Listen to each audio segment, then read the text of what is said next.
You know, when you pray to God, you expect Him to solve your problems. And then some people are delusional and they think that He's just going to do everything for you. It's called a lazy prayer. It's like those prayers that you know damn well that you're not going to do anything about it, but you're going to pray about it anyway. It's an empty prayer. Why do you think so many people they lose faith in God if they even tried to have some in the first place? Because He never answered their prayers.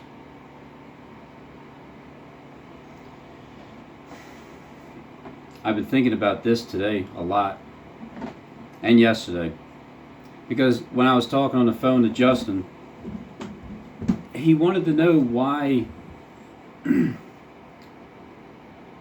Well, why does He allow this to happen, and why has He allowed it to happen for so long? The suffering, kids, people dying, murders, rapes, brutal deaths, car accidents, cancer. Why does God allow this to happen?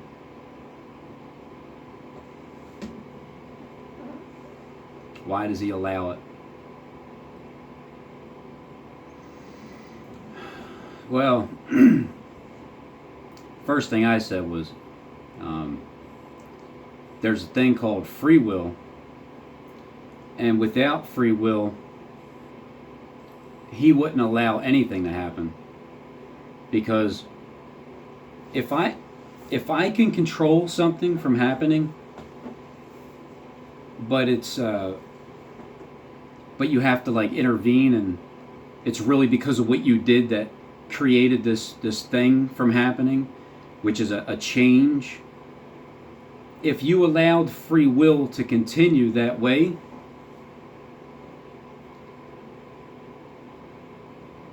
then it's up to the people as to what do they want to do. When you use your free will and you use it for the evil plot that they're doing here, because it's not really free will, because they are creating something that's diverting you from going where you were supposed to go. That's not free will. The decisions that the options that they leave you with, they give you free will to choose which of the options you want to go with. They didn't leave the free will option in there because they took that away with the event that they created that gave you the options of either their way or their way. It's either their way or their other way. So why would God allow that to continue still to this day? Why is He allowing the elite to continue on and deceive the entire world? What's the point? I think people need to think about it. Why would God, this loving and caring Creator, allow stuff that really doesn't seem like it's love? It seems like it's neglect. Like you're neglecting me. That's what it seems like. When God gives you free will, look, it's a hard answer. It's a hard question to answer. It is. Because I'll try my best with the next 30 to 20 something minutes I got left. He allows the free will for you to do what it is that you want to do, and then knowing the beginning to the end, He knows that route that you're taking, the one that you chose to go down, it's free will. Eventually you turn away from what you've been doing, and then you no longer want to do it anymore because you had the option to go do it freely. You realized, I don't want to go that way anymore. And then you stop. Can you imagine if God didn't allow you to go hit the brick wall and then turn back to him? If he didn't want you to hit that wall, he knew you were gonna. If he didn't want to, he would have intervened against your free will. He would have created something else to give you this option or that option, which is his or his other option. He could have done the same thing that Satan's doing. Satan gives you the options and he tells you you have free will, but he created those options that you have, which already took away your free will from the gate. God will allow you to hit the brick wall because he knows the beginning from the end. And he knows that once you hit that wall, you're going to turn back to him and you're going to say, I'm sorry, God. I'm sorry. I thought, it was going to work and it didn't. But you know what, God? Thanks for giving me free will to do as thou wilt, because I learned I don't want to do that anymore. I don't want to do that anymore. Now, I like your way better, God. Thanks for allowing me to smack that wall dead on and learn my dumbass lesson. If God didn't want me to go to jail, he would have found a way to break my free will. That way it didn't happen. If it didn't happen, I would have never been humbled sitting in jail for a year and a half with my 2.5-year-old son waiting for me to come home because he had cookies. That's what he told me on the phone when I got in prison knowing I wasn't getting out. Boy, was that a crushing feeling. But hey, thank you, God, for allowing me to go through that feeling, because boy, do I never want to go through that feeling ever again, because God gave me free will. I chose to go in that direction. I learned the entire way of the Luciferian side that can get whispers going on in your spirit to go do things that you probably shouldn't be doing. But, oh Lucy, he's there for you non-stop. He doesn't force you to follow him. I mean, he can create events and situations to happen that gets you to turn to him, because now you have no other option but his. God allows you to do what you want to do, and then the reward is for him too. Is he didn't force you, because he's not the God of forces. So number one, the reason why God allows things to happen is it is free will. If he stopped you from free will, your life wouldn't be natural. It would be interrupted. It would be fake. That's what that whole other side is. It's fake. It's time for real people to start standing up and talking about it and showing their face. And that's one of the things that I started, at least on this channel that I know of. That's how I got to know Justin. That's how I actually got to meet him. Yeah, met. Speaking of that Met building, there's something that's in the picture too. I kind of see it. I kind of see that video. Yeah, they can put whatever they want in there, but Philadelphia is in that Petco 2 video. We're going to see it. But all these events that are taking place, the shootings, it's creating only like two options, which is to take your guns or to take all of your guns. Either way, they're taking your guns. Now, should you have a gun? Technically, no. None of us should ever have a gun, because we shouldn't be warring with our own demons inside that tells us that we need to fight somebody. You're fighting against the flesh. You're literally fighting against flesh. You got to separate. You got to separate the feeling.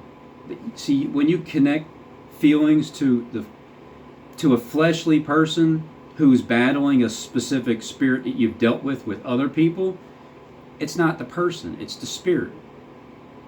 You deal with the spirit.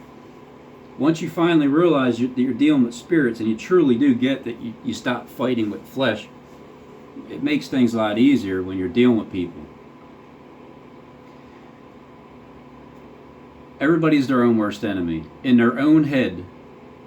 So when these world leaders can stop, when they can start casting demons out for themselves, they'll stop fighting with the person that they thought was their enemy, and then they'll realize, damn, I was warring with myself. I'm the one warring with myself. You know, it's free will though, because God gave you that will. He gives you the will too, the willpower to follow through with these things. Gives you the will. It's a gift. God will give you the gift. It's like, hey, Robin, here, you want this cell phone? It's a gift. Thanks. What am I going to do with the gift?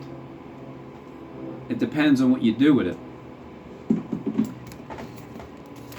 Derek from A Glop of Truth gave me this Bible.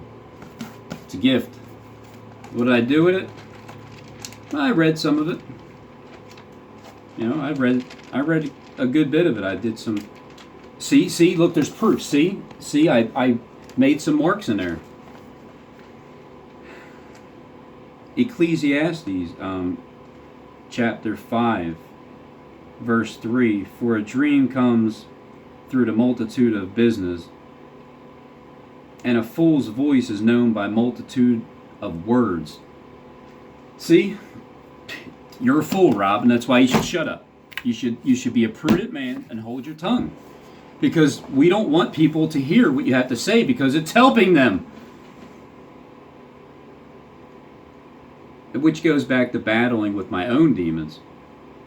If I allowed the comment section to dictate my words that came out of my mouth, then, and it has happened at times in the beginning of YouTube, because I didn't know what a troll was, and then I found out what a troll was because I'm like, God, I don't understand, what the hell is a troll? And he showed me what a troll was, because I asked for it. I asked God for that.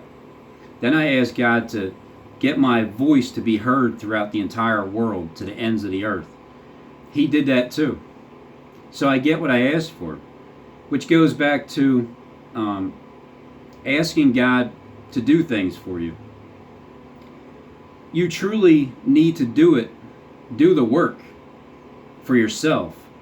You can, when you ask and you pray, whether it's out loud or in your head, when you are consciously aware of what you're asking for or what your problem is, well then at that point, when you admit the problem, which is the first step, as soon as you admit the problem, well then you're going to be consciously aware of it, and then you're going to start working on that problem that you were praying God to help you with.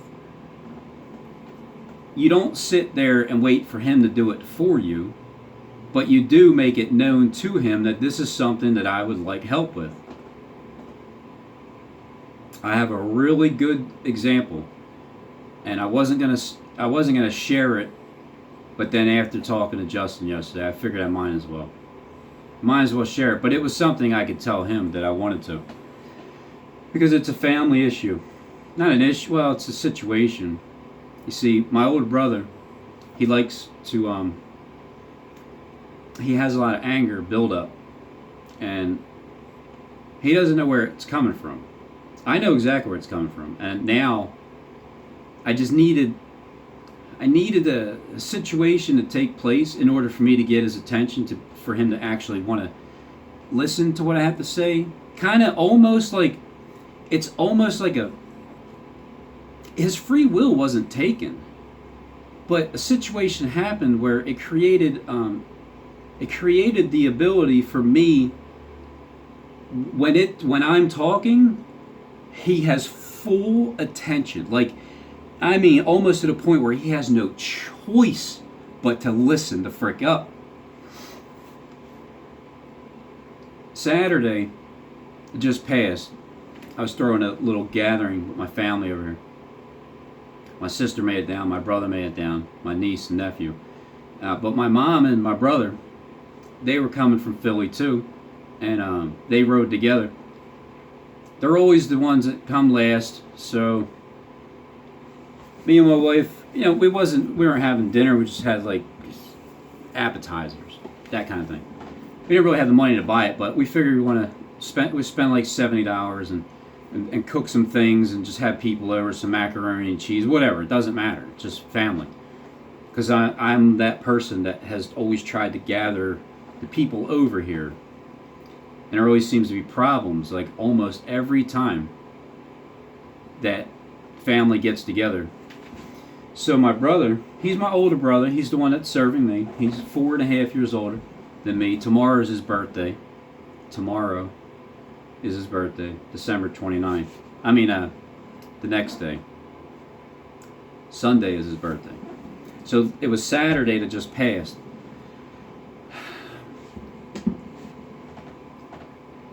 My brother has anger issues, right? He's a hoarder. My mom she was a hoarder, but from my brother living with her, it made her even not want to be a hoarder. Like, it was literally something that, in order to understand your hoarderism, you have to live with a hoarder that's worse than you. And then that's where you start, because basically the only thing that hoarders are is they have a hard time letting go of the past.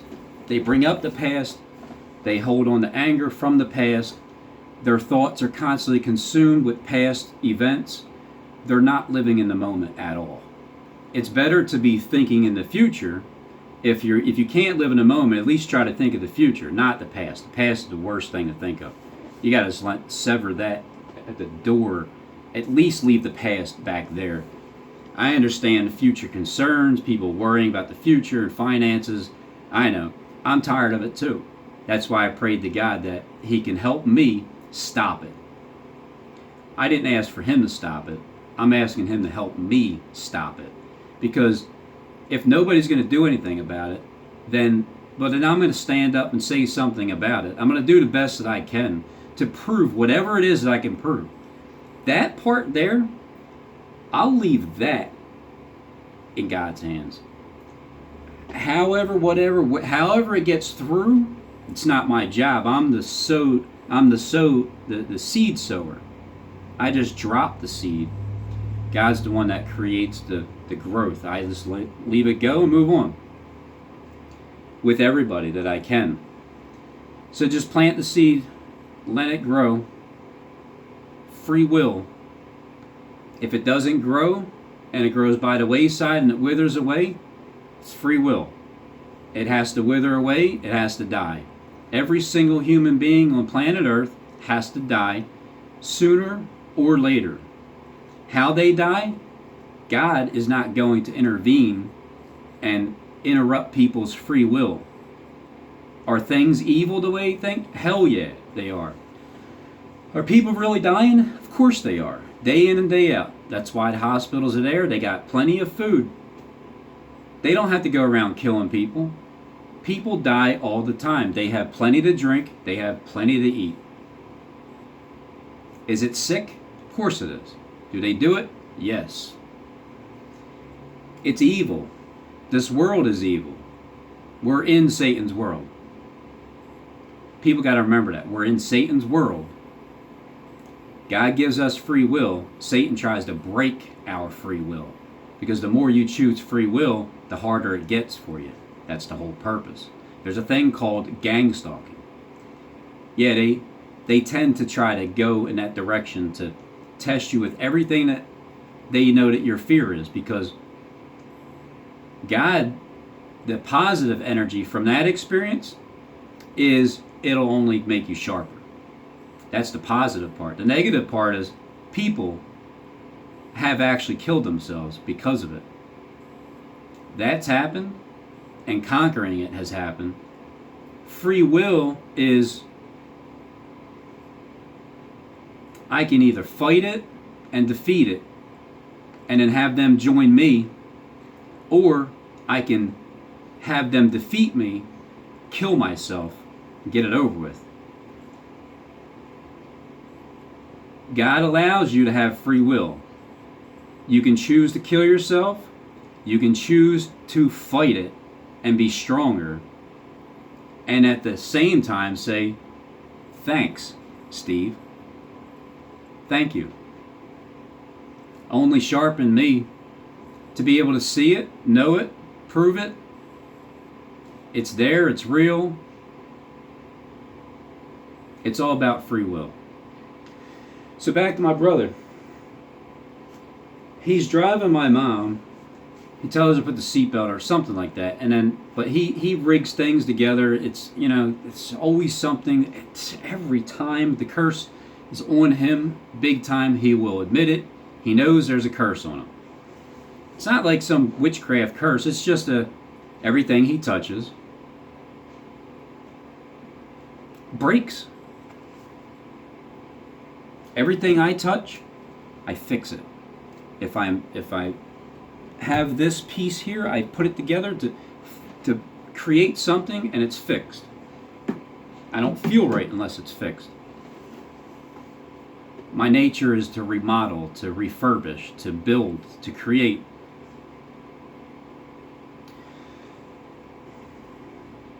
So when the seatbelt doesn't work, it's not just a seatbelt, but I'm telling you the reasoning, and then I'll tell you the true reason behind it. Getting loud, and then, you know, you can turn away someone's wrath with a calm answer. Even if you're not calm inside, let the words come out calm. Because what I've learned is, by doing that, because man, there's some times I've been tested, my insides are not calm. Those words that come out, they're calmer. Sometimes they're like this, grit, teeth, but then other times it went from grit and teeth, it went from screaming like, and then it went from grit and teeth like, huh? And then it went from having the same feeling inside. The anger feeling, blurting, cursing, same anger, right? Then that feeling that you grit your teeth, it's the same anger. Then the feeling of gritting your teeth to losing it and then to giving a calm answer, you still have the same feeling inside. Going from those three stages to the fourth and final stage, the kingdom of knowing better, when you know that it's going to be a situation that will irritate you, you're aware of it before it happens, you see it happen, don't get mad because you know it's going to happen. Also, you can't get mad because you can see the future. It's not your fault. When you can see how these things are going to react, because you can kind of read people and their minds and how their reactions, you can see the result coming. So when you see the train wreck coming,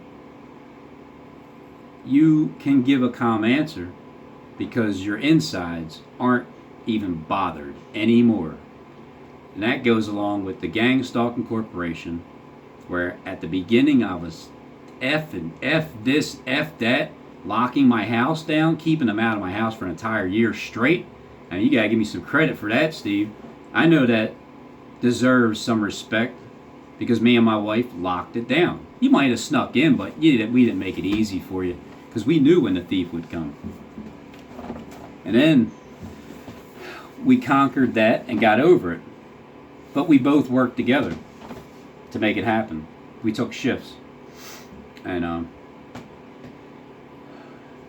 so then it went from severe frustration to gritting our teeth, and then to still being slightly irritated, but our countenance of our face is the same. But we're going about our business.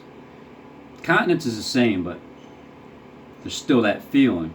And then it went from, we used to give a salute, like, you know, like that, right? That's the gritting teeth, salute like that. Then it was like, it's, you know, the teeth aren't grit so much. Now, it's actually a like, hey, what's up? What's up? Salute. Don't you know that that's your mindset? It's your mindset. Creates your feelings. And then you don't have to be warm with yourself because everything you perceive So what if it's a gang stalker? So what if it's an accident, honey? So what, one way or another? You can't allow that to affect you. So what if somebody says something about you? If somebody says something about you and you're on social media, well, if you can't handle it, don't be on social media. And if you can handle it, then stop complaining about it. Don't ask God to just help you with that and not do anything about it. Like, oh, God, please, God, make him stop talking about me. And then God's like, well, why don't you either get off if you can't handle the heat, get out of the kitchen, or stop complaining about it and just follow through with what you're doing. Do something about it. In other words, you have to do something about it. Don't just leave it in God's hands. All right, so as my brother is yelling and screaming at her at the top of his lungs with the anger that he has, and he's done this plenty of times. Me and my brother Mike, we've talked to him about it, and he needs to stop, But my brother Mike used to be the same way, but then he kind of realized, and I don't disrespect my mom like that. I never have. I always tell her I love her when I see her. Because I do.